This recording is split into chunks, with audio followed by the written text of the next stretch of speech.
آپ کچھ کہہ رہے ہیں؟ ڈاکٹر صاحب، آپ نے یہ بنیاد پرستی کا تاریخی پس منظر بیان کیا، لیکن جس طرح سے اب یہ مسلمانوں کو پہ شرائط لگائی جا رہی ہے یا انہیں دہشت گرد کہا جا رہا ہے، تو کیا آیا ہم اسے بالکل اس سے انحراف کریں کہ ہم بنیاد پرست نہیں ہیں، کہ ہم یہ تسلیم کریں ہم ہیں مذہب کے سلسلے میں؟ اس سے کیا فرق پڑے گا؟ آپ کے کہنے اور نہ کہنے سے کیا فرق پڑے گا؟ جو پروگرام ہے بعض لوگوں کا وہ تو اپنا پروگرام پہ چلیں گے. مثلا بوسنیا کی سفیر ہمارے یہاں تشریف لائیں، وہ ان کی مہربانی ہمارے گھر تشریف لائیں، تو میں نے ان سے پوچھا کہ کہیں آپ لوگوں کو اس بات کی سزا تو نہیں مل رہی کہ آپ لوگ کہیں فنڈامنٹلسٹ تو نہیں ہیں؟ تو بیچاری ہنس پڑی. اس نے کہا ہمیں تو صرف اس بات کی سزا دی جا رہی ہے مسلمانوں جیسے ہیں، یا ہم کہتے ہیں کہ ہم مسلمان ہیں، یا یہ کہ ہمارے باپ دادا مسلمان تھے، ہمیں تو اس بات کی سزا دی جا رہی ہے. سوال یہ ہے کہ وہ تو فنڈامنٹلسٹ نہیں ہے. اگر فنڈامنٹلسٹ آپ سے مراد آپ کی یہ ہے کہ پکا دیندار یا سٹانچ مسلم، تو وہ بھی نہیں ہے بیچارے. ان کو کس بات کی سزا دی جا رہی ہے 1.5 سال سے؟ مار مار کے ان کا فوکس نکال دیا ہے، بلکہ at the point of inhalation ان کو آپ یہ لوگ لے کے آ گئے ہیں. تو اس بات کے اقرار کرنے سے یا نہ کرنے سے ان کے پروگرام میں کوئی فرق نہیں پڑے گا. آپ کہیں کہ آپ فنڈامنٹلسٹ ہیں یا نہ کہیں، اس سے کوئی فرق نہیں. ڈاکٹر صاحب، ویسے اس تحریک کا ایکچولی مقصد کیا ہے؟ کیوں یہ پروپیگنڈا کیا گیا ہے کہ ہم مطلب کیا مقاصد حاصل کرنا چاہتا ہے وہ میڈیا؟ اصل میں بات یہ ہے کہ ہمارے بارے میں کچھ باتیں ایسی اہم ہیں جن کا خود ہمیں پتہ نہیں ہے، لیکن باہر کی دنیا جانتی ہے کہ ہم کیا ہیں.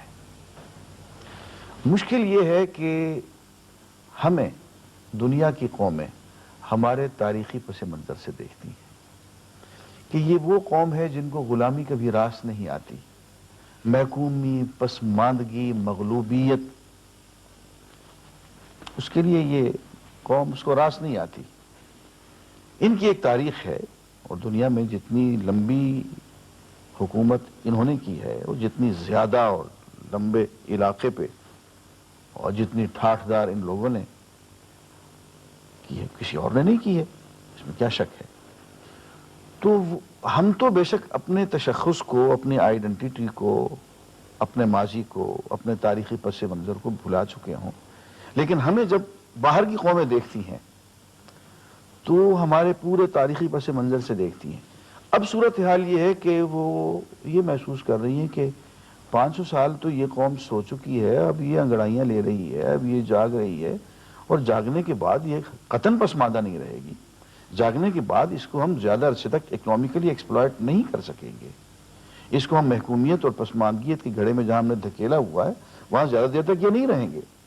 اور باہر یہ نکل کے آ گئے تو ہماری ساری اکانومی جو کہ ایکسپلائٹیشن پہ بیسڈ ہے اس کی خیر نہیں ہے. اس لیے اصل میں ان کو جہاں جہاں بھونچال آ رہا ہے اور جہاں جہاں الارم بج رہا ہے وہ ٹھیک بج رہا ہے، اور وہ سمجھتے ہیں کہ 21 صدی میں جب یہ قوم داخل ہوگی تو یہ پسماندہ نہیں ہوگی.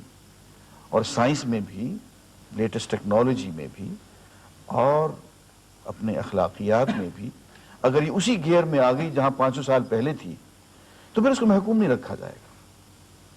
یہ خطرہ ہے، اور اس خطرے کی پیش نظر وہ ایسے طریقے اختیار کر رہے ہیں جس میں کہ ہمیں کنٹین کیا جا سکے اور اسی محکومی کے گڑھے میں اور پسماندگی کے گڑھے میں زیادہ سے زیادہ دیر تک رکھا جا سکے. یہ ہے ساری بات. جی